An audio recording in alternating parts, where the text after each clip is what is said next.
Bonjour. Aujourd'hui, nous sommes dans Marc, chapitre 3, et la guérison de l'homme à la main sèche.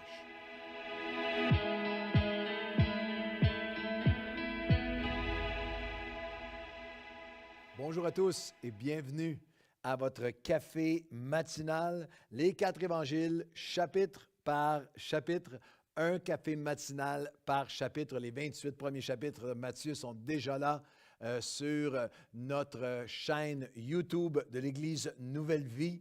Et on a débuté maintenant, on a entamé l'Évangile de Marc, on a fait les chapitres 1 et 2. Lorsqu'on arrive au chapitre 3, commence avec les mots, c'est la guérison. La première chose qu'on voit dans Marc 3, c'est la guérison de l'homme avec la main sèche. Mais le chapitre commence avec les mots, Jésus entra de nouveau dans la synagogue. Et tout de suite, moi, j'ai été interpellé avec la question, est-ce que je laisse Jésus entrer de nouveau? Je ne parle pas là d'obligé d'être sauvé plus qu'une fois ou de gagner un salut, ajouter à votre salut, perdre votre salut, reprendre votre salut. Non, je ne parle pas je ne suis pas dans l'eschatologie, je suis dans l'ouverture de cœur. Est-ce que je laisse Jésus entrer à nouveau? Est-ce que je le laisse faire une œuvre nouvelle en moi? Est-ce que Jésus peut encore entrer dans une portion de mon cœur, de ma vie, de mes actions, de mes motifs, de mes priorités, de mes décisions? Est-ce que je le laisse entrer? Est-ce qu'il y a eu une période dans ma marche avec Dieu où Jésus pouvait entrer?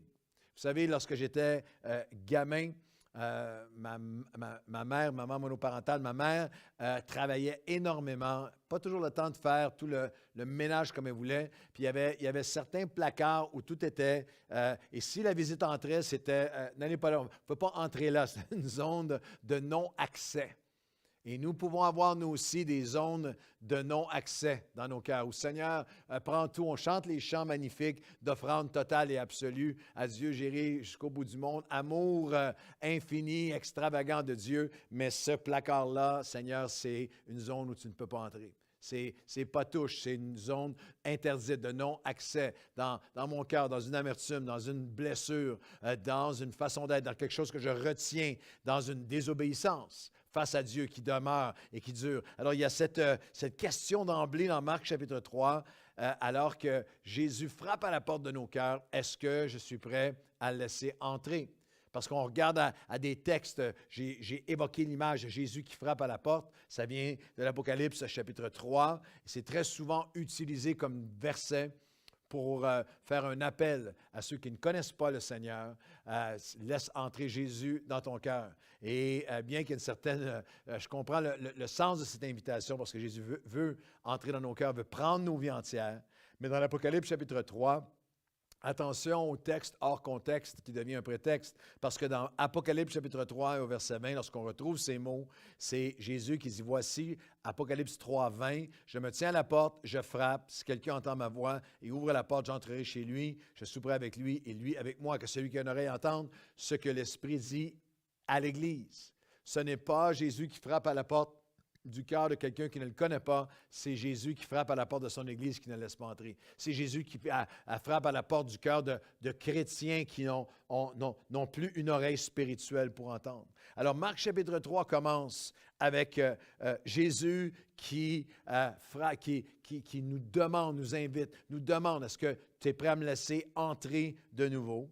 Et Marc chapitre 3, c'est aussi Jésus face à ses accusateurs. Le verset se poursuit, le chapitre se poursuit. Verset 2, il s'y trouvait un homme avec la main sèche et ils observaient Jésus. On parle des pharisiens et on parle des hérodiens. Les pharisiens observaient Jésus pour voir s'il guérirait cet homme le jour du sabbat. C'était afin de pouvoir l'accuser. Et même après qu'il eut guéri l'homme à la main sèche, au verset 6, les pharisiens sortirent et aussitôt, ils se consultèrent avec les hérodiens sur le moyen de le faire périr. Marc chapitre 3, c'est Jésus face à ses accusateurs qui l'observaient afin de pouvoir l'accuser. Et encore aujourd'hui, en 2021, il y a ceux qui observent l'Église, observent les chrétiens, observent les pasteurs, observent les croyants juste dans le but de les accuser, avec aucune objectivité, avec aucune sincérité, simplement observer pour accuser. Cela ne doit jamais t'arrêter. ne doit jamais m'arrêter, ne doit jamais nous arrêter de faire l'œuvre à laquelle le Seigneur nous appelle. Mais il y a aussi cette dynamique de, ça ne doit jamais non plus te tromper à penser que Dieu est berné par ce stratagème, parce qu'il y a aussi ceux qui observent pour attaquer afin de se justifier, d'avoir quitté l'Église, dans toutes mes années de pastorat, j'ai rarement rencontré quelqu'un qui dit « J'ai arrêté d'aller à l'Église, j'ai quitté parce que j'ai abandonné la foi, parce que j'aime mon péché, parce que je veux vivre une vie qui est contraire à Dieu. » C'est beaucoup plus apaisant pour soi, justifiant pour soi de dire « J'ai quitté l'Église à cause des chrétiens, à cause de lui, à cause d'elle, j'ai été déçu, j'ai été blessé, j'ai été amant. » Ne sois jamais trompé à penser que Dieu est berné par ce stratagème spirituel. Jésus connaît chacun des cœurs, connaissait leur cœur, connaissait leurs pensées, connaissait les motifs profonds du cœur, et personne ne va pouvoir se présenter devant Dieu et dire un jour, j'ai arrêté de marcher avec toi à cause que j'ai été déçu par quelqu'un. Chacun va rendre compte pour sa propre vie devant Dieu. Alors c'est Jésus face, Marc 3, c'est Jésus face à ses accusateurs, mais c'est aussi Jésus qui appelle. Il y avait un homme qui était là avec la main sèche. Et au verset 3, Jésus dit à l'homme qui avait la main sèche, « Lève-toi là au milieu. » Comprenez bien que Jésus ce n'est jamais pour le mettre sur la sellette, ce n'est jamais pour l'embarrasser ou pour l'humilier. Et comprenez un peu la situation de cet homme. Parce que cet homme, c'est toi, cet homme, c'est moi, c'est vous et moi. Il y a plusieurs personnes qui ont été guéries de toutes sortes de maladies. Il y a des gens que Jésus a ressuscités des morts dans les évangiles. Il y a ceux qui étaient guéris de maladies visibles, de la lèpre, un aveugle, un sourd, des personnes dont la maladie menaçait leur vie. Cet homme-là, c'est différent. C'est quelque chose qui a commencé à sécher en lui. C'est ça, la Bible appelle l'homme avec la main desséchée. Le mot grec ici parle de quelque chose qui est juste devenu sec. Alors, c'est pas quelque chose qui menaçait de mettre fin à sa vie. C'est quelque chose qui avait pris place graduellement. C'est quelque chose qu'il pouvait facilement couvrir, qu'il pouvait cacher, qu'il pouvait couvrir. L'homme à la main sèche aurait pu être assis à côté de vous à l'église, vous ne l'auriez pas remarqué. C'est quelque chose avec lequel il aurait pu s'habituer. Je vais vivre avec. C'est comme ça maintenant. C'est moi maintenant. Ça fait partie de moi maintenant. Ça ne m'empêche pas de faire certaines autres choses. Mais Jésus voit cette main sèche et il voit cette zone de sécheresse dans ta vie et dans la mienne. Est-ce qu'il y a quelque chose avec lequel je me suis habitué? Une amertume, une sécheresse de mon pardon, une sécheresse de mon amour pour Dieu, une sécheresse de ma générosité, une sécheresse de mon zèle, une sécheresse de mon enthousiasme, une sécheresse de ma bonté, de ma patience, une sécheresse envers sa parole, envers sa présence, envers sa maison. Est-ce que tu es l'homme avec la main sèche? Jésus nous appelle, lève-toi là où tu es. Pas pour t'humilier, pas pour te mettre sur la sellette, pour guérir cette sécheresse en nous. Amène-lui, donne-lui, étends ta main, donne-lui aujourd'hui ce qui est sèche en toi, ce qui est desséché en toi, ce qui a séché spirituellement dans ta vie pendant cette pandémie. Remets-le au Seigneur. Marc 3, c'est Jésus face à ses accusateurs, Jésus qui appelle. Et Marc 3, c'est Jésus qui est affligé. C'est très particulier. La Bible nous dit, il dit à l'homme, lève-toi là où tu es, toi qui as la main sèche. Verset 4 de Marc 3. Puis il leur dit, parce qu'il regarde tous les accusateurs, les pharisiens, les hérodiens, il leur dit, est-il permis le jour du sabbat de faire du bien ou de faire du mal, de sauver une personne ou de la tuer? Mais ils gardèrent le silence. Alors, promenant ses regards sur eux avec indignation, mais en même temps, affligés, Jésus affligé, par l'endurcissement de leur cœur. Ces religieux cherchaient simplement une façon de le mettre en défaut. Dieu avait commandé le magnifique principe du sabbat, du repos, et eux avaient fait une série de lois où là, on va l'accuser parce qu'il va guérir quelqu'un le jour du sabbat, comme si c'était un travail, comme s'il violait un commandement de Dieu. Et j'ai été frappé par la pensée que Jésus avait, oui, une indignation, mais il était affligé par l'endurcissement de leur cœur. Et je méditais sur cette pensée qu'il est tellement facile d'imaginer, de voir, de discerner l'endurcissement du cœur des autres. C'est facile pour nous de regarder la société et de dire comme cet endurcissement afflige le cœur de Dieu. De regarder à quelqu'un qui est rebelle, qui est méprisant, qui secoue son poing dans le visage de Dieu. De regarder à quelqu'un qui a tellement connu de Dieu, maintenant court loin de lui, et de dire comme ça doit affliger, de voir des lois qui sont tellement contraires au cœur de Dieu, à la nature de Dieu, à toute sa parole. Facile pour l'Église de devenir hautaine et d'avoir un cœur on est indigné et tellement affligé par votre endurcissement de cœur. Mais aujourd'hui, il y avait vraiment dans la prière cette pensée en moi, sonde-moi, ô Dieu.